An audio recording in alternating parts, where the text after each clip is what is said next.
Governor Tim Walz has just been selected to become Kamala Harris's VP, a decision that could skyrocket Donald Trump's chances of winning the 2024 election for two main reasons. First of all, Governor Tim Walz has been someone who is firmly liberal, which does not add much to the Kamala Harris ticket because this is essentially the same line of criticism that Kamala Harris has been facing. Additionally, the Minnesota governor is not a historic overperformer. Unlike his potential VP rivals, including Josh Shapiro, who overperformed Joe Biden in the state of Pennsylvania back in 2020 by a margin of 14 points, or Arizona with Mark Kelly, who overperformed Joe Biden in the state by almost 5 points. Tim Walz essentially did not overperform Joe Biden as the incumbent governor of the state of Minnesota, proving the fact that he's not someone who adds a lot to the Democratic ticket or someone that is particularly electable. Additionally, Trump and Harris were essentially tied on New York Times polling aggregate, where both of these candidates were at 47%, in part because many expected Democrat Josh Shapiro, a moderate governor from the state of Pennsylvania, to be chosen as VP. However, given this result, you could expect many of these moderate Democrats or independents to be disillusioned with the Democratic Party and end up voting for Donald Trump or simply refusing to vote, which could significantly benefit Trump's campaign. But how would that be reflected on an Electoral College Map? In today's video, we will find out. Now filling in the Electoral College Map, I'm going to start off with former President Donald Trump's safe states, the states of Idaho, Utah, Wyoming, the Dakotas, Montana, Nebraska's at-large 1st and 3rd districts, Kansas, Oklahoma, Arkansas, Louisiana, Mississippi, Alabama, Tennessee, Kentucky, West Virginia, Indiana, and Missouri are all states that are considered safe for the former president. Additionally, he will carry the states of Alaska, South Carolina, and Iowa and Ohio as safe states, states that he did not carry by safe margins back in 2020. Now, Kamala Harris has her fair share of safe states: Washington, Oregon, California, Hawaii, Maryland, Delaware, Connecticut, Vermont, New York, Massachusetts, Rhode Island, Maine's 1st district, and the state of Illinois will be considered safe, as well as that the District of Columbia, boosting Kamala Harris up to 167 Electoral College votes against Donald Trump at 148. I'm going to now give Trump his likely states. Now going to former President Trump's likely states here. First off, in the state of Florida, this is a likely state for President Trump because of the fact that this was a state that voted for the Republican Party in the governor's race back in 2022, as well as a Senate race by double digits. Incumbent Governor Ron DeSantis, the Republican, fended off former governor and Republican governor and now Democrat Charlie Crist by nearly 20 percentage points. Republicans have been consistently improving in Florida thanks to the Hispanic and especially Cuban population around Miami-Dade County, as well as some of the other counties across the state. Florida is definitely likely red, as well as that the state of Texas, where President Trump has made significant gains in the Rio Grande Valley. We're talking about at max a 55% shift from Hillary Clinton's numbers in 2016, and although Biden did do better in some of the suburbs back in 2020, someone like Kamala Harris, someone like Tim Walz, simply does not have that suburban appeal, and as a result, I'm definitely going to give the state of Texas to Trump by a likely margin. Now, additionally, as to that, I also have the state of North Carolina in the likely Republican column. The reason the state was close in 2022 was thanks to suburbs. Suburbs like Mecklenburg County, where we saw the immediate urban area around Mecklenburg swing heavily towards the Democratic Party, as well as some of the suburbs. Caribous County, Gaston County, Union County, all these counties produced over 100,000 votes. You're not going to see someone like Kamala Harris do well in these type of counties because she's not very appealing, right? Both Tim Walz and Kamala Harris are staunchly liberal, especially Governor Tim Walz, who has never been reluctant to express his progressive views. And as a result, many of these suburban areas around Charlotte, around Wake County, which is where Raleigh is located, as well as areas like Greensboro and Forsyth County, these may be areas that tread towards President Donald Trump, and that's the reason why I believe the state of North Carolina is also in the likely Republican column.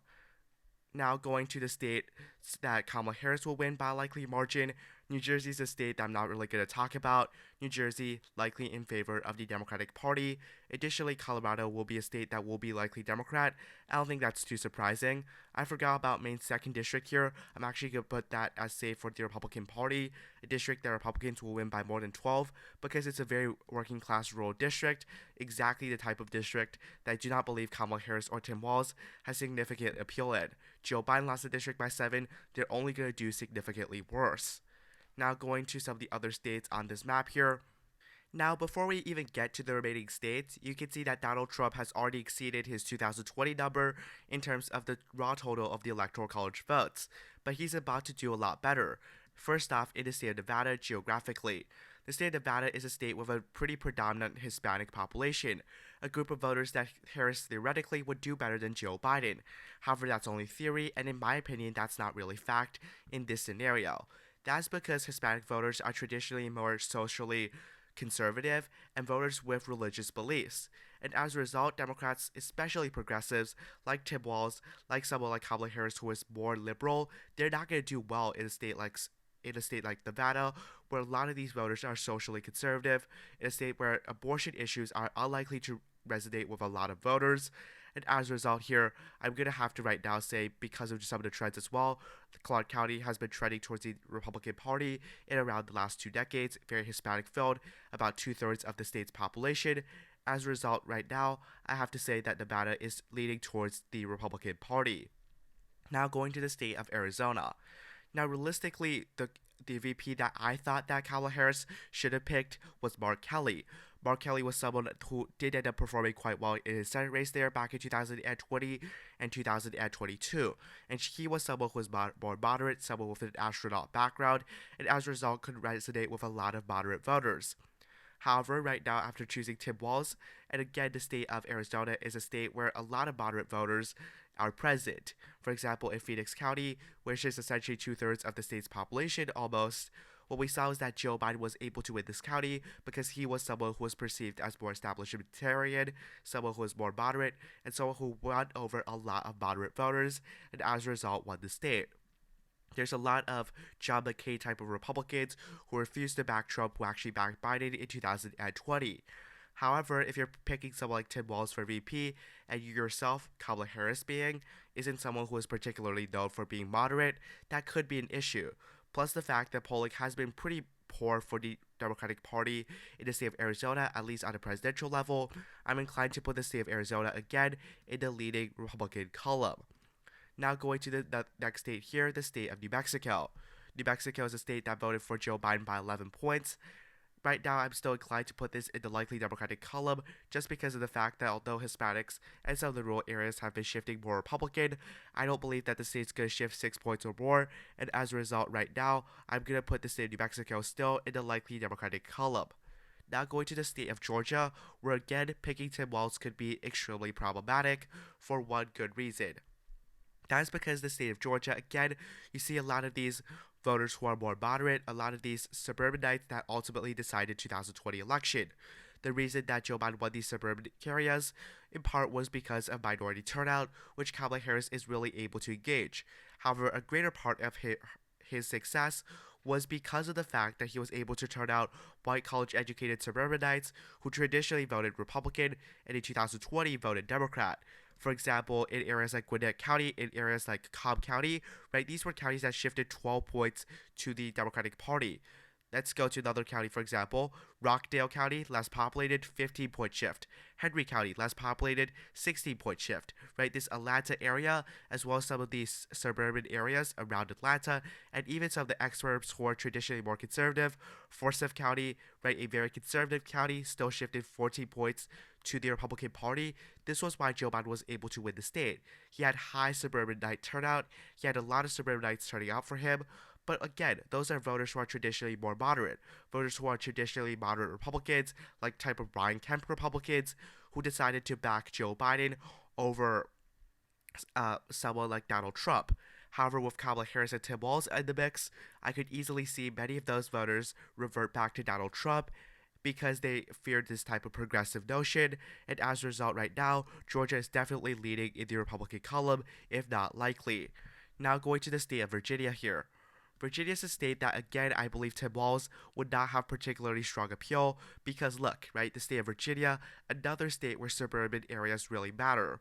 So the suburban areas in Virginia include, but not limited to, Chester County, right, Virginia Beach, Chesapeake, Loudoun County, Prince William County. Look at how these counties trended back in 2020.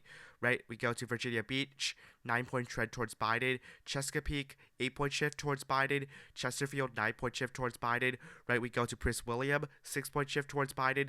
Loudoun, 8-point shift towards Biden. These are areas that are more moderate. These are voters who are white voters who have college degrees, voters who are traditionally more moderate, who supported these type of Republicans like Mitt Romney, like John McCain. For example, Mitt Romney actually came really close, actually won Virginia Beach quite comfortably, won Chesterfield quite comfortably, right? These are some of the voters that have reverted away from the Republican Party because they did not like Donald Trump. However, they were definitely not voters who are super progressive or would back a Democrat like Kamala Harris or Tim Walz. Nevertheless, here, though, the Democratic Party won the state of Virginia back in 2020 by greater than 450,000 votes. You're not going to see all of that just diminish, but I think that a lot of that margin will get reduced and mitigated in the state of Virginia, and I do believe that Trump will still be able to maintain a very high rural turnout. Nevertheless, here, Virginia is Virginia, lead for the Democratic Party. Now that brings up Kamala Harris to 209 Electoral College votes, to Donald Trump here at 268, just 2 away from winning the presidency. Before we continue here, I'm just going to get Nebraska's 2nd district out of the way. This was a district that voted for Joe Biden by 6 back in 2020. However, the district has become about 3 points redder, and it is based in Omaha, which is a relatively more urban area, but an area that is potentially more moderate, kind of moderate conservative, that decide to vote for Biden, just like some of the other states like Georgia or Arizona. Now, similar to those states, I actually have this district right now tilting Republican because I do not believe that Tim Walz is necessarily very appealing in a district like this. Now we go to Tim Walz's home state, the state of Minnesota. Indisputably, the home state factor, especially the governor of the state, does provide a state with a boost towards one party. In this case, Tim Walz is likely going to give Kamala Harris a boost in the state of Minnesota. He won the state by 7 points back in 2020, which is kind of on par with Biden's performance back in 2020 as well. He only outperformed Biden by 0.6. I mean, just in 2 years' time, it's going to be hard to see Republicans overcoming such a big gap, especially because many voters, they like to vote for a guy in their own home state, and as a result, here in Minnesota, I'm going to put it in lean Democrat, just because, again, a few weeks ago, I would have said that this is closer to a toss-up, but because Tim Walz was selected, I think it was kind of surprising for a lot of people. In the state of Minnesota, they're going to feel like extensive pride, and therefore, I'm going to put Minnesota right now in the lead Democratic column. Now we go to the state of Wisconsin. In the state of Wisconsin back in 2020, Joe Biden won the state by 0.63%. Now Minnesota is a state that borders Wisconsin, so you could technically make an argument that this geographical divide could end up benefiting the Democratic Party in the state of Wisconsin. However, the bordering counties are more rural, and what really matters in the state are the wild counties: Waukesha County, Washington County, and Ozaukee County. Waukesha County is a county that is traditionally heavily conservative, that Joe Biden was able to make significant gains in back in 2020, and essentially his overperformance in Waukesha County was why Joe Biden was able to win the state. However, again, there's a lot of moderate Republicans in this type of this area of the state, a relatively exurban area, especially the area that borders Milwaukee. That's kind of a 50-50 region. Democrats get like half the votes, Republicans get half the votes, and really someone like Tim Walz does not appeal to some of these voters. Now, you could make the argument that he might end up appealing a bit more to Joe Biden or Kamala Harris in some of the more working class areas, kind of Ron Kyne's previous district. You could make that argument. However, the wild counties is what really matters. Trump lost the state of Wisconsin in 2020 thanks to the wild counties, and again, turnout on the Republican side is likely to be up. I think that Tim Walz doesn't really get a lot of moderate voters to vote for him, although some of these progressives, some of these Democrats, they will be more enthusiastic to vote. I just don't believe that Wisconsin, in that scenario, will be enough. Wisconsin does lean towards the Republican Party. Now going to the state of Michigan. Michigan is a state where Democrats do have a bit of room to fall. Joe Biden won the state by nearly 155,000 votes, which means again that Kamala Harris can afford to lose some room in some of the areas in the state of Michigan. However, the problem is here again, how does someone like Tim Walz, and how does a ticket with Kamala Harris and Tim Walz, relatively more liberal candidates, how are they able to appeal to some of the working class voters? For example, take Macomb County. Macomb County produced almost 500,000 votes in the state of Michigan. That's about 10% of the total votes in the state of Michigan. Now, Macomb County was one of the heavy Democratic targets. Joe Biden wanted to turn Macomb blue. That did not happen. However, Biden was able to make some inroads in Macomb and also make some significant inroads in areas like Oakland County as well as Kent County. Traditionally, especially Kent County and Macomb County, especially Kent County. It's a county that has not voted for a Democrat in 60 years that Joe Biden was able to flip in 2020 because he was considered someone that was more moderate than Donald Trump, at least perceived by the voters in Kent, as well as some of the other suburban areas of the state of Michigan. However, the problem here is, again, with Tim Walz, he does not have the appeal of these working class voters, especially some of these voters who are learning and essentially living on relatively meager wages. He can't really appeal to a lot of these suburbanites, a lot of these more moderate college degree educated people, and as a result, I'm going to right now still say that the state of Michigan is tilting towards the Republican Party. Finally, now going to the state of Pennsylvania, where two things are really going in favor of the former president. The first being that he was attempted to be assassinated in Butler County, Pennsylvania. And an event happens like that, you're generally going to see a lot of sympathy for the candidate that was essentially the victim, in this case Donald Trump, and you're going to see a much bolstered turnout in some of the rural areas. And secondly, many Pennsylvanians would be disappointed that their governor, especially the Democrats, that their moderate governor, Josh Shapiro, was not selected to be the VP. After all, news sources, including more liberals ones and more conservative ones, such as CNN and Fox News, all predicted that Josh Shapiro would be Kamala Harris's VP. However, given that Tim Walz was selected, someone who's drastically different politically from Josh Shapiro, that could be a problem and could cause a fallout for the Democratic Party in the state of Pennsylvania. After all, Democrats need a lot of white working class voters, voters that are more moderate, voters that are moving away from the Democratic Party in areas like Erie County or Northampton County, counties that voted for Trump in 2016, that voted narrowly for Biden in 2020, to really stay with the Democratic Party, and someone like Tim Walz really can't do that. Additionally, counties like Chester County, counties like Montgomery County, right, these are also relatively more white-collar counties, counties that are generally more moderately in the Democratic column, more established libertarian Democrats. You're not going to see someone like Tim Walz really make a lot of people enthusiastic, unlike Josh Shapiro. I think if Josh Shapiro was the Democratic nominee for vice president, perhaps the state of Pennsylvania will be favoring the Democratic Party. But because they chose Tim Walz, I'm certainly going to give the advantage right now to Donald Trump, boosting him up to 313 Electoral College votes. Now going to the state of New Hampshire. New Hampshire is a state that is very fluctuating, a state that, again, it really can go either way because of the fact that there's so many independents in the state of New Hampshire who are definitely willing to vote both ways. Now, Tim Walz is someone who is certainly not very helpful because New Hampshire is known for being a relatively moderate state, a state that picks more established libertarian candidates, at least in a general election, over candidates like Tim Walz. Now, obviously, Bernie Sanders was someone who did quite well in the New Hampshire primary back in 2020, as well as Pete Buttigieg, candidates that are more progressive than Joe Biden. However, statewide elected officials are generally more moderate or people who are willing to vote across party lines. As a result here, I don't believe that Tim Walz or Kamala Harris will do that well. However, this was a state that voted for Biden by 7, so tilt in the state of New Hampshire. Now going to the state of Maine, where again there's a very interesting election going there, where we see that, again, Democrats are able to do very well in Portland, as well as some of these counties, while the Republican Party has seen major improvements and gains in Maine's 2nd Congressional District. In fact, in 2012, only one of Maine's about 20 counties actually voted Republican, being this county over here, while back in 2020, I believe 8 counties in the state actually voted for Donald Trump, while about 8 counties in the state voted for Joe Biden. So we see a drastic shift there. Nevertheless, here, because the state did vote for Biden by 9 points in 2020, I just don't think a shift would be significant enough for the Democratic Party to lose the state of Maine, which brings Kamala Harris up to 225 and Donald Trump to 313. Summary, I believe that choosing Tim Walz as VP was a mistake for Kamala Harris. Tim Walz is not someone of a historic overperformer. He essentially ran even with Joe Biden in 2020, while someone like Josh Shapiro did about 15 points better than Joe Biden.